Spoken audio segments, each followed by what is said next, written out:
जय हिंद साथियों, आप सभी का स्वागत है जीएस बॉस यूट्यूब चैनल पर। यहाँ पर हम आरआरबी ग्रुप डी के लिए इंपॉर्टेंट साइंस के क्वेश्चन पढ़ रहे हैं। पार्ट 2 वीडियो है। इसमें टॉप 25 सिलेक्टेड क्वेश्चन दिए गए हैं जो कि बार बार एग्जाम में पूछे जाते हैं। वीडियो के साथ अंत तक बने रहना। अगर जो आपने पार्ट 1 वीडियो नहीं देखी तो आपको डिस्क्रिप्शन में लिंक मिल जाएगी और पार्ट 1 पहले जा करके देखिए। इसके बाद पार्ट 2 के सभी सिलेक्टेड क्वेश्चन है, पढ़ लीजिए। ये भी सिलेक्टेड क्वेश्चन है। तो चलिए शुरुआत करते हैं। पहला क्वेश्चन दिया गया है कि रॉबर्ट ब्राउन ने केंद्रक की खोज की थी।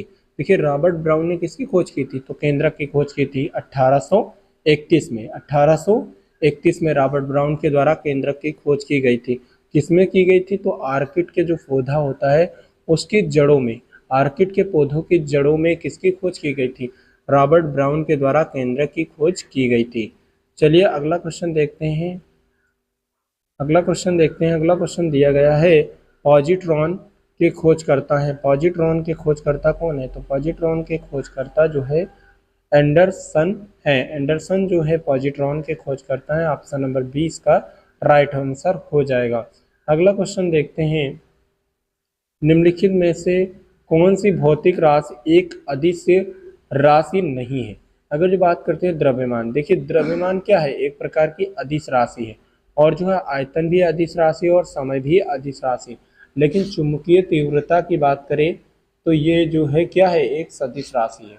चुंबकीय तीव्रता एक सदिश राशि, तो क्या हो जाएगा? ये अदिश राशि नहीं होगी। तो इस प्रकार ऑप्शन नंबर कौन सा राइट हो जाएगा? ऑप्शन नंबर 20 का राइट हो जाएगा। अगला देखते हैं। क्वेश्चन नंबर दिया गया 4 में दिया गया निम्नलिखित कथनों पर विचार कीजिए। पहला दिया गया कार्य की इकाई जूल होती है, बिल्कुल होती है। शक्ति की इकाई वाट होती है, बिल्कुल सही होती है। ऊर्जा का मात्रक क्या है? ऊर्जा का मात्रक न्यूटन होता है। ऊर्जा का मात्रक न्यूटन नहीं होता, ऊर्जा का मात्रक क्या होता है? जूल होता है। उपयुक्त कथनों में से कौन सा कथन सही नहीं, यानी कि कौन सा कथन नहीं सही? कथन नंबर 3 जो है सही नहीं है। तो ये किसमें दिया गया? ऑप्शन नंबर सी में दिया गया, केवल थ्री जो है कथन सही नहीं, यानी कि तीसरा कथन सही नहीं है। तो ऐसे क्वेश्चन भी आप सभी के ग्रुप डी एग्जाम में देखने को मिल सकते हैं, इसलिए क्वेश्चन आप लोग ये समझ लीजिए इंपॉर्टेंट है, क्योंकि यहाँ पर जो हम क्वेश्चन देखने वाले हैं सभी जो क्वेश्चन आपको जो है पेपर में देखने को मिल सकते हैं, बहुत ही सिलेक्टेड क्वेश्चन है। कोशिका सिद्धांत किसके द्वारा दिया गया था? कोशिका सिद्धांत किसके द्वारा दिया गया था? स्लाइडेन व स्वान के द्वारा। स्लाइडेन व स्वान के द्वारा जो है क्या दिया गया था? कोशिका सिद्धांत दिया गया था। कोशिका सिद्धांत क्या था? कोई भी जीव है उसका निर्माण किससे हुआ है? कोशिका से हुआ है। अगला क्वेश्चन दिया गया 70S राइबोसोम की दो उप इकाइयां कौन कौन सी हैं?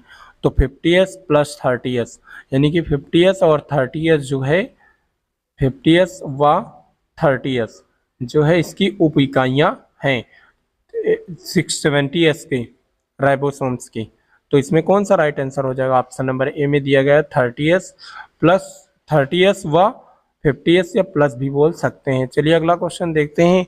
केंद्रिका बनी होती है, केंद्रिका जो होती है किससे बनी होती है? आप लोग कमेंट में बताइएगा केंद्रिका की खोज किसने की थी।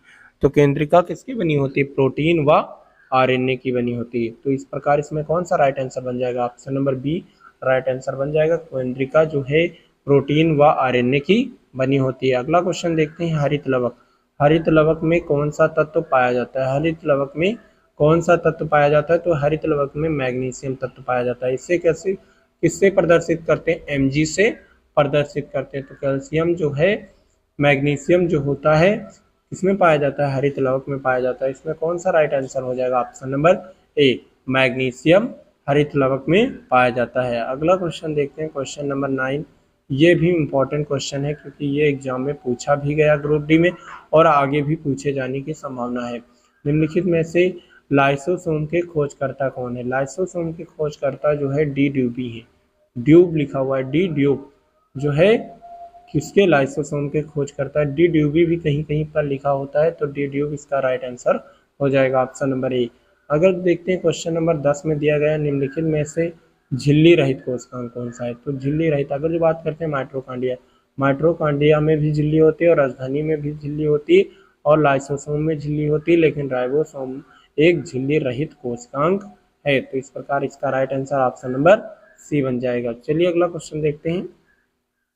11 नंबर में दिया गया निम्नलिखित में से लवक का प्रकार है। ऑप्शन नंबर ए दिया गया आवरणी लवक, ऑप्शन नंबर बी दिया गया वर्णी लवक, ऑप्शन नंबर सी हरित लवक, ऑप्शन नंबर डी उपयुक्त सभी। देखिए ये एक प्रकार का लवक है, वर्णी लवक भी एक प्रकार का लवक है, वर्णी लवक भी एक प्रकार का लवक है, और हरित लवक भी एक प्रकार का लवक है। यानी कि इसमें कौन सा राइट आंसर हो जाएगा? ऑप्शन नंबर डी उपयुक्त सभी। चलिए अगला क्वेश्चन देखते हैं। क्वेश्चन नंबर 12 दिया गया है, प्राथमिक संस्तर जो बना होता है वो किसका बना होता है? तो प्राथमिक संस्तर जो बना होता है वो सेलुलोज का बना होता है। तो इसमें कौन सा राइट आंसर हो जाएगा? Option number B. अगला क्वेश्चन देखते हैं। क्वेश्चन नंबर 13 दिया गया है, ज्योति तीव्रता। ज्योति तीव्रता होता है वो किसका मात्रक क्या होता है? ज्योति तीव्रता जो होती है इसका मात्रक क्या होता है? तो ज्योति तीव्रता का मात्रक कैंडेला होता है। कौन सा राइट आंसर हो जाएगा? ऑप्शन नंबर ए कैंडेला इसका राइट आंसर हो जाएगा। चलिए अगला क्वेश्चन देखते हैं। क्वेश्चन नंबर 14 दिया गया, उड़ते हुए विमान की ऊंचाई मापने का यंत्र कौन सा है? देखिए उड़ता हुआ विमान माप की जो ऊंचाई होती है, देखिए कोई चीज ऊंचाई पर होगा, अगर जो आप उस पर बैठोगे तो उल्टी उल्टी से आप याद कर सकते हैं। उल्टी से क्या होगा? अल्टीमीटर। अल्टीमीटर इसका राइट आंसर हो जाएगा। देखो उल्टी और अल्टी, अगर ऊंचाई पर विमान पे आप बैठे हुए हैं तो आपको उल्टी आने की संभावना होती है। तो ये क्या हो, ऊंचाई मापने के लिए किस यंत्र का प्रयोग किया जाता है? अल्टीमीटर का प्रयोग किया जाता है। अगला क्वेश्चन देखते हैं। क्वेश्चन नंबर दिया गया 15, बल आघूर्ण की एसआई इकाई क्या है? अगर जो बात करते हैं न्यूटन प्रति मीटर स्क्वायर, ये किसकी है? त्वरण की है। और आज बात करते हैं इसमें जो राइट आंसर कौन सा हो जाएगा? इसमें जो राइट आंसर हो जाएगा न्यूटन मीटर। न्यूटन मीटर किसकी इकाई होती है? बल आघूर्ण की इकाई होती है। अगला क्वेश्चन देखते हैं। Question number 16। क्वेश्चन नंबर 16 दिया गया है, निम्नलिखित में से कौन सी एसआई इकाई नहीं है? एसआई इकाई नहीं है। अगर जो मीटर की एसआई इकाई किसकी एसआई इकाई है? लंबाई की। और समय की एसआई इकाई सेकंड है। और द्रव्यमान की एसआई इकाई किलोग्राम है। अगर जो बात करते हैं तापमान, देखिए सेल्सियस किससे संबंधित है? तापमान। तापमान का जो है एसआई मात्रक सेल्सियस नहीं होता है, तापमान का एसआई मात्रक जो होता है केल्विन होता है। क्या होता है? केल्विन होता है। तो इस प्रकार इसमें कौन सा ऑप्शन राइट आंसर हो जाएगा? Option number D Celsius. Celsius जो है एसआई मात्रक नहीं है। अगला क्वेश्चन देखते हैं। अगला क्वेश्चन दिया गया है क्वेश्चन नंबर 17, पदार्थ के संवेग तथा वेग के अनुपात को निम्नलिखित में से कौन सी भौतिक राशि प्राप्त होगी? देखिए संवेग, संवेग पी, संवेग को पी से प्रदर्शित करते हैं, पी बराबर एम वी। और पूछ क्या रहा है कि v के साथ इसका अनुपात निकालेंगे। अनुपात का मतलब क्या होता है? भाग देना। जब v से भाग देंगे तो हमें क्या मिलेगा? ओनली m मिलेगा। तो इस प्रकार m मतलब क्या होता है? द्रव्यमान होता है। तो इस प्रकार इसका राइट आंसर कौन सा बन जाएगा? ऑप्शन नंबर बी द्रव्यमान इसका राइट आंसर हो जाएगा। चलिए अगला क्वेश्चन देखते हैं। क्वेश्चन नंबर दिया गया है, एस कक्षक की आकृति कैसी होती है? एस कक्षक जो होता है उसकी आकृति कैसी होती है? गोलाकार होती है। इसमें राइट आंसर कौन सा हो जाएगा? ऑप्शन नंबर सी गोलाकार। अगला क्वेश्चन देखते हैं। अगला क्वेश्चन दिया गया है, पी कक्षक की आकृति तो कैसी होती है? डंबलाकार होती है। पी कक्षक की आकृति कैसी होती है? डंबलाकार होती है। एस कक्षक की गोलाकार और पी कक्षक की डंबलाकार। तो इसमें राइट आंसर कौन हो जाएगा? ऑप्शन नंबर बी डंबलाकार। अगला क्वेश्चन देखते हैं। क्वेश्चन नंबर 20 दिया गया है, किसी तत्व का सूक्ष्मतम कण जो स्वतंत्र अवस्था में नहीं रह सकता है पर सभी रासायनिक अभिक्रियाओं में भाग लेता है, क्या कहलाता है? तो वो क्या कहलाता है? परमाणु कहलाता है। इसमें जो राइट आंसर हो जाएगा ऑप्शन नंबर बी हो जाएगा। परमाणु जो है स्वतंत्र अवस्था में नहीं रह सकता है। अगला क्वेश्चन देखते हैं। परमाणु के नाभिक में पाए जाते हैं। नाभिक में क्या क्या पाए जाते हैं? धनावेशित प्रोटॉन बिल्कुल पाया जाता है। और आवेश रहित न्यूट्रॉन। देखिए न्यूट्रॉन पर क्या होता है? कोई भी आवेश नहीं होता है, यानी कि आवेश रहित न्यूट्रॉन। तो इस प्रकार कौन सा राइट आंसर हो जाएगा? ए और बी दोनों सही है, यानी कि किस कथन किस में दिया गया? ऑप्शन नंबर डी में दिया गया है। तो इसमें कौन सा राइट आंसर हो जाएगा? ऑप्शन नंबर डी इसका राइट आंसर हो जाएगा। अगला क्वेश्चन देखते हैं। क्वेश्चन नंबर 22 दिया गया है, फास्फोरस। फास्फोरस का परमाणु क्रमांक कितना होता है? 15। परमाणु भार कितना होता है? 31 होता है। फास्फोरस क्या होता है? फास्फोरस 15 31 में न्यूट्रॉनों की संख्या क्या होगी? जब 31 में से 15 घटा देंगे तो क्या आ जाएगा? न्यूट्रॉनों की संख्या आ जाएगी। तो न्यूट्रॉनों की संख्या कितनी बचेगी? 15 31 माइनस 15 इक्वल टू 16। तो इसका जो राइट आंसर बन जाएगा कौन सा बन जाएगा? ऑप्शन नंबर बी बन जाएगा 16। फास्फोरस तत्व में न्यूट्रॉनों की संख्या कितनी हो जाएगी? 16। अगला क्वेश्चन देखते हैं। प्रोटॉन की खोज करता है। प्रोटॉन को किसने खोजा था? प्रोटॉन किसके द्वारा खोजा गया था? तो गोल्ड स्टीन के द्वारा खोजा गया था। इसका राइट आंसर कौन सा बन जाएगा? Option number C Goldstein इसका राइट आंसर हो जाएगा।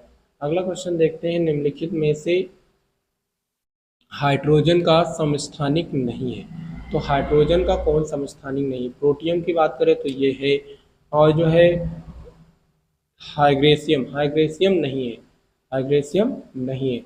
और ड्यूटीरियम की बात करें ये है, और जो है ट्राइटीरियम की बात करें ये भी है। तो कौन सा कथन सही हो जाएगा? Option number B. Option number B में दिया गया हाइग्रेशियम। हाइग्रेशियम जो होता है वो हाइड्रोजन का समस्थानिक नहीं होता है। इस क्लास का लास्ट क्वेश्चन दिया गया है O की पावर -2, यानी कि इसमें क्या निगेटिव आयन कितने हैं? 2 में उपस्थित इलेक्ट्रॉनों की संख्या कितनी होती है? देखिए ऑक्सीजन क्या होता है 8-16 होता है, लेकिन इसमें 2 इलेक्ट्रॉन क्या किए, ग्रहण किए अपने अंदर, इसलिए निगेटिव चार्ज लग गया है। तो 8 + 2 = 10, यानी कि इसमें इलेक्ट्रॉनों की संख्या कितनी हो जाएगी? टोटल 10 हो जाएगी। इस प्रकार ऑप्शन कौन सा राइट आंसर हो जाएगा? Option number B. उम्मीद करते हैं दोस्तों आप सभी को क्लास पसंद आई। क्लास पसंद आई तो वीडियो को लाइक और ज़्यादा से ज़्यादा दोस्तों के पास शेयर करें। धन्यवाद।